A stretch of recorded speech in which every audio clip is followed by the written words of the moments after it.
Yarim sen kesirva bo'lgansan, endi o'zing tug'olmaysan deyishyapti. Shu to'g'rimi? Men juda xavotirdaman. Ikkinchisini o'zim tug'moqchiman. Hozirgi kunda ko'plab homilador qizlarimizni qiynab kelayotgan dolzarb mavzu. Kelinglar bugun ushbu mavzuga oydinlik kiritamiz. Aslida bunday xavotirga aslo o'rin yo'q.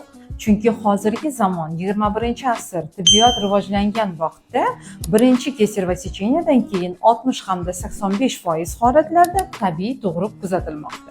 Faqat eng asosiy ahamiyat berishimiz kerak bo'lgan holat birinchi kesirva secheniyadan keyin ikkinchi homiladorlik o'rtasida 2 yildan kam bo'lmasligi shart.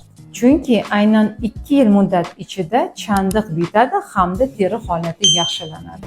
2 va 3 marta kesirva secheniyadan keyin tabiiy tug'ruq aslo tavsiya etilmaydi.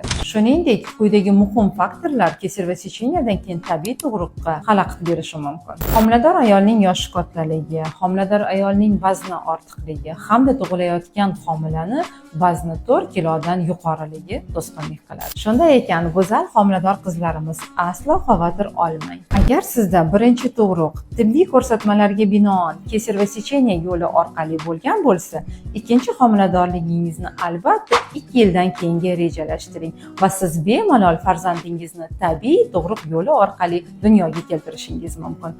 O'zingizni ehtiyot qiling.